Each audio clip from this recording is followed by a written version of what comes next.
Voy a pasar a un tema muy complejo, que es el de la evaluación. Porque nosotros trabajamos desde el aula inclusiva, desde el paradigma del derecho, el atravesamiento curricular, la justicia curricular y cognitiva y todo eso, pero a la hora de evaluar nos aparece la escuela tradicional. Y si yo enseñé a todos, y si hace 25 años que soy docente y enseño así, ¿y cómo voy a evaluar de otra manera? Y bueno, nosotros nos ponemos objetivos amplios, que es que estén atravesados por un saber curricular. Pero si yo puedo diversificar la propuesta, diversificar los recursos, los métodos, los instrumentos, si yo diversifiqué buscando accesibilidad, ¿voy a homogeneizar con una evaluación? La evaluación se debe diversificar también. Entonces traje un tema bastante complejo.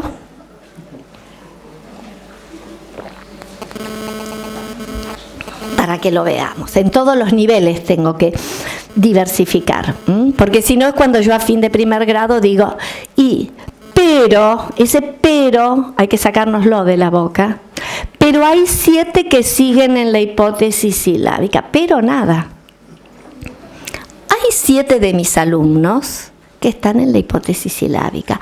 Hay 8 que están en tal hipótesis. Si no, yo vuelvo a reproducir eso de mis alumnos y esos que no están todavía al nivel de. Eso es escuela tradicional, es homogeneización, son vasos comunicantes. Entonces, yo trabajé fuerza de gravedad, sistema planetario solar, hicimos maquetas, leímos, vimos video, hubo 2 que hicieron unas monografías muy interesantes, hicimos feria de ciencia, llegó el momento de evaluar. 3 evaluaciones diferentes, una netamente lingüística compleja, elevada. Definir fuerza de gravedad, efectos, ejemplificar. Principio y naturaleza de la gravedad, campo gravitatorio, mecánica clásica, ley de la gravitación universal de Newton, y vincular en un texto galaxia, estrellas, planetas, satélite, gravedad, mecánica de termofusión nuclear.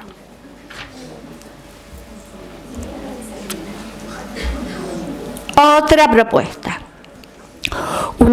Esta es lingüística también, pero acá en la anterior el alumno tiene que producir todo desde una conceptualización y desde algo que él tiene como un saber.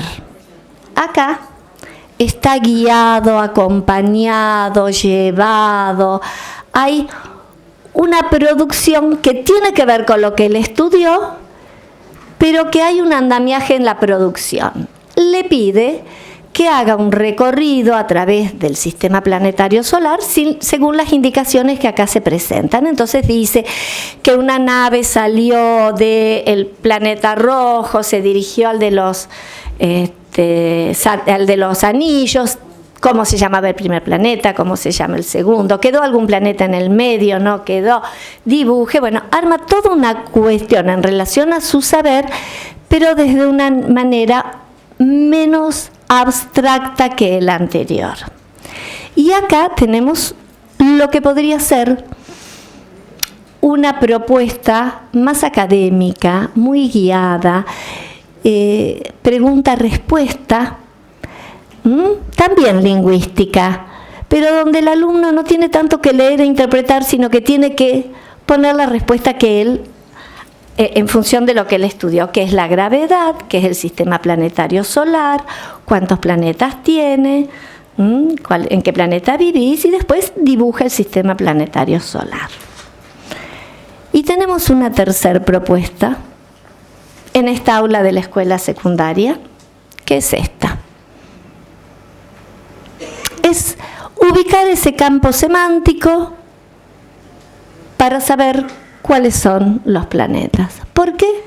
Porque en este grupo había una población que llegó de alumnos con y sin discapacidad. Vieron que prácticamente no hemos hablado de discapacidad a lo largo de todo este encuentro que hemos tenido? Bueno, esto fue pensado para algunos alumnos que no tenían ni idea hasta que llegaron a este momento de lo que era el sistema planetario solar.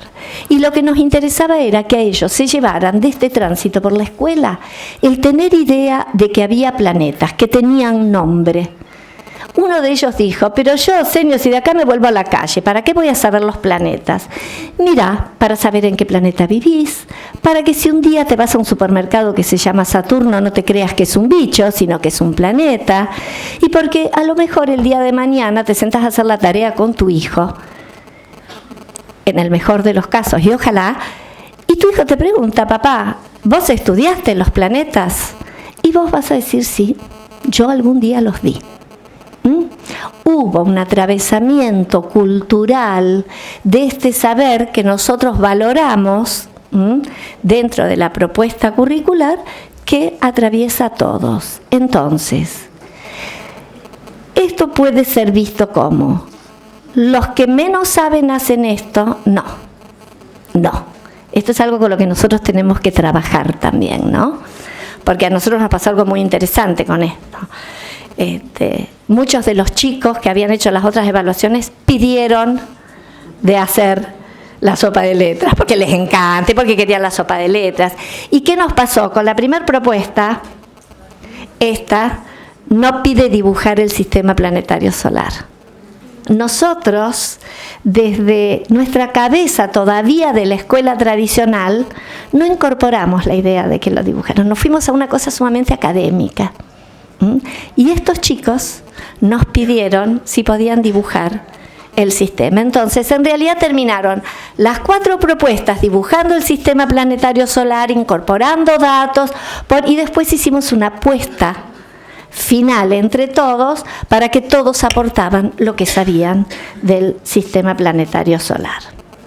Bien, y como ya llegó el papelito, hablando de justicia curricular, casualmente, me parece que esta es una imagen muy interesante, que muchos seguramente la conozcan.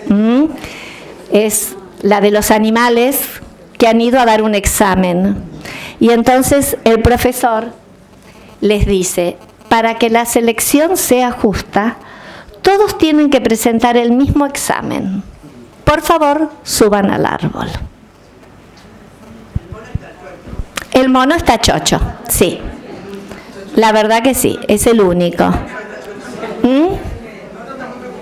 Los otros están preocupados, alguno estará angustiado y otro dirá, esto no es para mí, mejor me voy. Y el que mejor me voy en realidad es lo que nosotros tristemente llamamos desertor. ¿Por qué no damos la vuelta y pensamos que cuando hay un alumno que se va de la escuela, en realidad, atrás hay un fracaso, por supuesto, pero no es el fracaso del niño.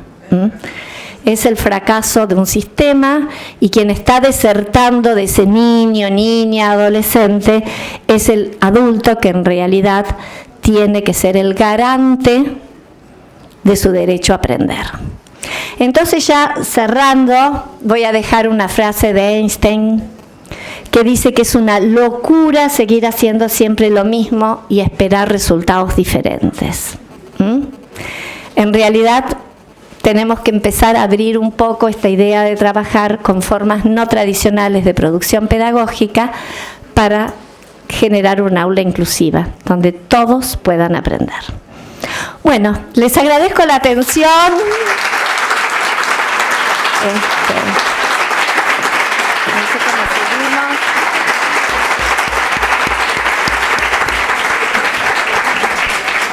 Bueno, les cuento que ahora vamos a abrir un espacio para preguntas, que debe haber varias, que María José muy amablemente nos va a responder. Se animó. Bueno, aquí desde vos sacaste los mails de... A ver. Están en vivo. Nadia Bay pregunta, ¿sí o sí hay que tener certificado de discapacidad para hacer adecuaciones? No, desde el año 93, Ley Federal de Educación claramente dice, las adecuaciones curriculares son se los voy a decir directamente tomado de la ley, miren, porque yo en eso soy... Bueno. Bueno, dice que son los movimientos que realiza el docente para lograr que los alumnos, en su momento dice con necesidades educativas especiales, porque puedan acceder al currículum común. Como la ley federal habla de currículum común, habla de los movimientos que hace un docente dentro de su aula para que un alumno pueda acceder al conocimiento que se propone o al aprendizaje que propone el currículum común. O sea, un docente puede decidir que el alumno escriba en cursiva, que escriba en imprenta, que use la computadora, que sume en lugar de multiplicar, sin que eso sea un déficit. ¿Me explico? O puede decidir que la mejor oferta para un alumno es que escuche un video en vez de leer un texto. No necesariamente está restringido a una cuestión de diagnóstico ni de discapacidad. ¿Cuántas veces un pibe se muda de una provincia a la otra y llega porque se mudó de una provincia a la otra y no implica una discapacidad? O tampoco es necesario tener un diagnóstico, es una necesidad educativa, no pasa por un diagnóstico, sino por visualizar la necesidad que hoy tiene mi alumno, que para poder aprender yo tengo que hacer este movimiento y hacerle esta oferta. Muy bien. ¿Quedó claro? A ver, arrancamos por acá y vamos para el medio, ¿sí? Acá adelante, Dolo, la señora de Pisito Rojo. ¿Qué tal? Bueno, ya estuvimos hablando de Neuquén. Sí. Hay varias series de dificultades, ¿no? Uh-huh. Primero, compañeros docentes que se resisten bastante a llevar adelante o a implementar esta diversidad. Las hay, concretas.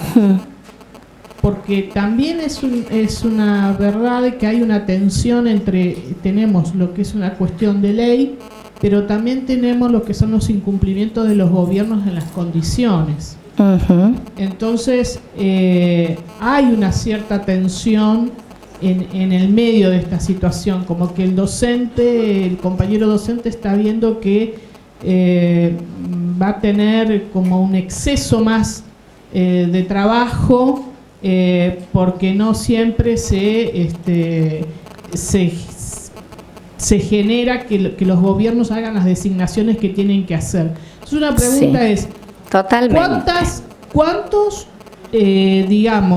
docentes que tienen que ir a trabajar a las escuelas que hay inclusión, hasta cuántos alumnos es lo lógico que puede llegar a tener? Porque tenemos el caso de docentes que están con un alumno una vez a la semana, y eso seguramente que también tiene que ver con la diversidad de las complejidades de discapacidades intelectuales, porque la diversidad es amplia. Entonces, ¿cuál sería, digamos? Sí, es todo muy complejo, porque en realidad acá hay responsabilidades, corresponsabilidades, hay cuestiones éticas de lo que es el otro para mí, de lo que es el alumno para mí, de por qué me dedico a esto, y también hay cuestiones de este orden. Yo no puedo decir, tendría que revisar cuántos alumnos con dificultades, porque a lo mejor tengo alumnos sin portación de rostro y sin portación de un certificado y de un diagnóstico que me dan mucho más trabajo de lo que me va a dar un niño o un adolescente que tiene un certificado. Esto es muy complejo. Sí estoy convencida de que hay que trabajar mucho en la capacitación, en el andamiaje, en el acompañamiento, en más cargos, por supuesto que es necesario, pero ninguna de estas cuestiones desresponsabiliza ni al docente ni a la institución educativa de lo que puede estar haciendo. Generalmente lo que se plantea es que no haya con certificado más de 2 o 3 pibes. Es más, esto si uno lo busca en cierta normativa muy peligrosa, habilitaba a que por cada alumno con discapacidad que se incluía se podía reducir el número de alumnos en el aula. Entonces esto también tiene sus aristas y esto pasa a ser un control poblacional un tanto complejo y por momentos peligroso. Bien, Dolo, mira, por acá había una. Acá en el medio. ¿Para que te llega el micrófono? Ah, Ahí llega el micrófono. Sí, escuchan desde atrás. No, volviendo al tema, soy Marta. hola Marta. Volviendo al tema de la evaluación, ¿cómo resolverías el problema? Me encantó lo de las propuestas que planteaste como ejemplo muy esclarecedor. ¿Cómo resolveríamos el problema de la calificación? Porque ahí Anoten. la partida. Bien, anoten. Decreto 311/16, recién salidito del horno. Sí, el decreto de promoción, acreditación y calificación, promoción y 311/16. Es del año pasado. En este mes se está trabajando dentro de las escuelas, al menos en la provincia de Santa Fe se está haciendo un trabajo interesante de elevar en función de ese decreto nuevas propuestas. No, por favor. Es de Nación, sí, es del Consejo Federal de Educación, sí. Bien, hacemos una acá y ahora vamos a la sala virtual. Pero esto también inevitablemente uno lo tiene que relacionar, estamos hablando de trayectorias pedagógicas, estamos hablando de biografías pedagógicas, de posibilidades habilitantes y de que cada uno hace su tránsito por la escuela. Entonces, si yo hago un tránsito con otros, pero es mi tránsito, yo no puedo estar evaluado con la misma vara. Bien. Sí. Hola Ana María, soy Nelson. Justamente te quería solicitar alguna apreciación más puntual sobre la resolución 311 del Consejo Federal, sobre todo porque me llamó la atención aquella referida a las pautas que hay que seguir, por ejemplo, con respecto a la formación profesional de los alumnos de escuela secundaria, que en ellos sí se marca un límite en la mostración de sus habilidades. Ay, la verdad que esto no tengo elementos para analizarlo tan a fondo. Me parece que esto hay que empezar a desmenuzarlo, es muy nuevo, es muy particular. Es contradictorio, ¿no? Bastante controversial. Sí. Por eso digo, me parece que hay que tomarlo, hay que estudiarlo, es lo último que hay sobre evaluación. No hay otro, estábamos muy carenciados en este aspecto, ahora apareció esto, tiene muchas cuestiones como para trabajar. Una de las cosas es que no aparecen los equipos categorizados, por ejemplo, no los menciona, no hay ahí una normativa que hable sobre esto. Pero bueno, es lo que hay en este momento. Me parece que hay que trabajarlo, hay que elevar todas las apreciaciones que uno pueda hacer, porque es indispensable tener un elemento, un decreto al respecto. Sí. Aquí, a ver. también, sí. No, que creo que este artículo lo conocen más las escuelas especiales que las escuelas comunes. Sí. Bueno, sí, los padres están muy enterados, esto es real. Incluso sí, es cierto, te aparecen los padres por ahí en la escuela común, ingresa el padre con la resolución.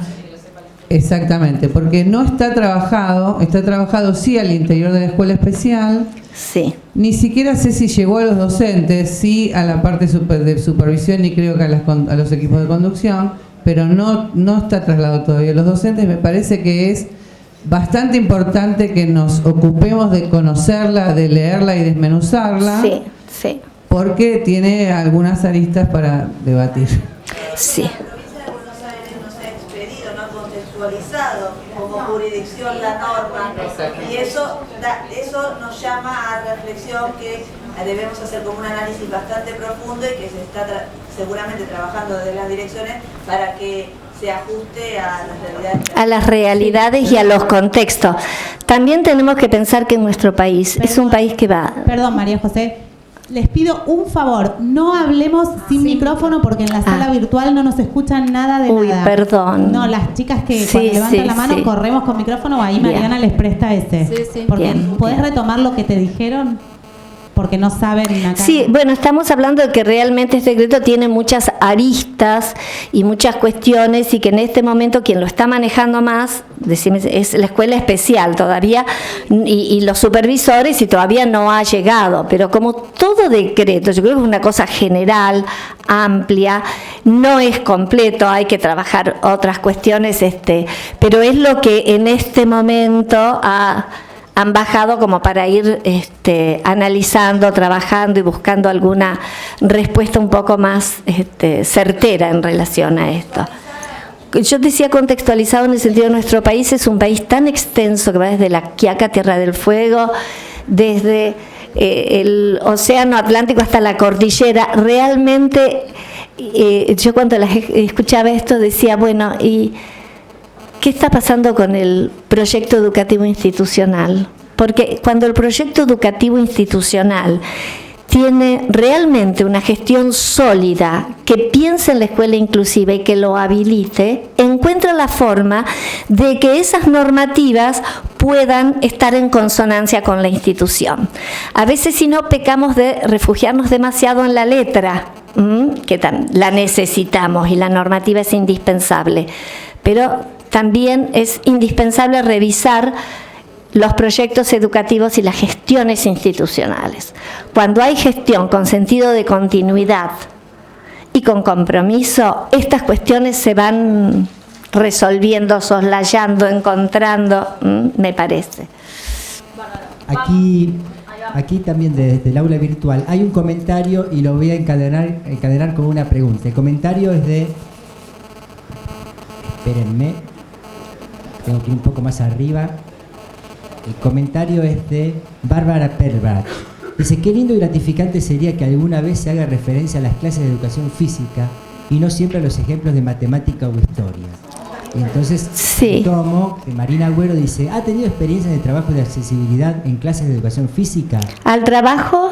De accesibilidad. Sí, en clases de educación física. Si es así, ¿en qué sentido fue direccionada esta intervención? Sí, es verdad, a veces uno también peca de cierto academicismo, ¿no?, en estas cuestiones. El tiempo es muy tirano y yo creo que a la escuela hay espacios donde el aprendizaje a veces es más, si pudiéramos decirlo, más fecundo que en estos espacios tan académicos, ¿no?, como la educación física, como música, plástica, todos esos espacios. En relación a educación física, sí le voy a decir, he estado en aulas donde hay niños con parálisis cerebral que hacen su ejercicio con la pelota Bobat y van a clase como cualquier chico. Yo no creo que haya que suprimir ninguna materia, que porque use audífono no vaya a música, o que porque está en silla de ruedas no vaya a educación física, no tiene nada que ver con inclusión educativa. Chicos con sillas de ruedas en educación física, sí. En una de las escuelas había 2 sillas de ruedas, la que le pertenecía a uno de los chicos y otra que estaba, porque cuando hacían postas, él estaba en uno de los grupos con su silla de ruedas y tenía un compañero que iba cambiando y que era el que estaba en, digamos, el poder ponerse en el lugar del otro, ¿no?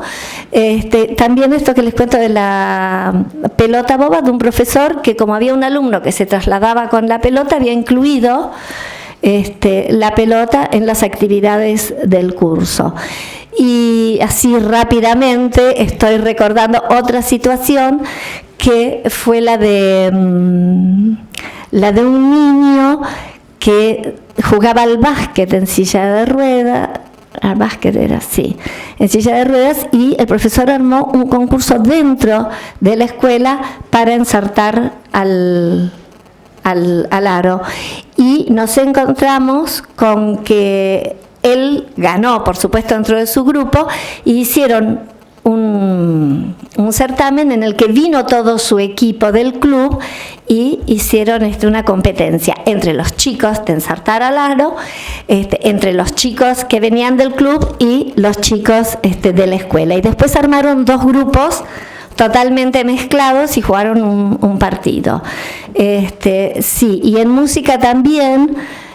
Bueno, en educación física en la secundaria recuerdo un pibe que fue el encargado de trabajar mucho, él tenía muchas dificultades de motilidad y entonces fue él el encargado de trabajar mucho la parte de llevar los cómputos, trabajar las normativas, las reglas, digamos, no estaba corrido de la materia, sino que él tenía que aportar a la materia con los reglamentos, o cuando armaban una excursión era él el que tenía que estar encargado de armar los listados y esas cosas.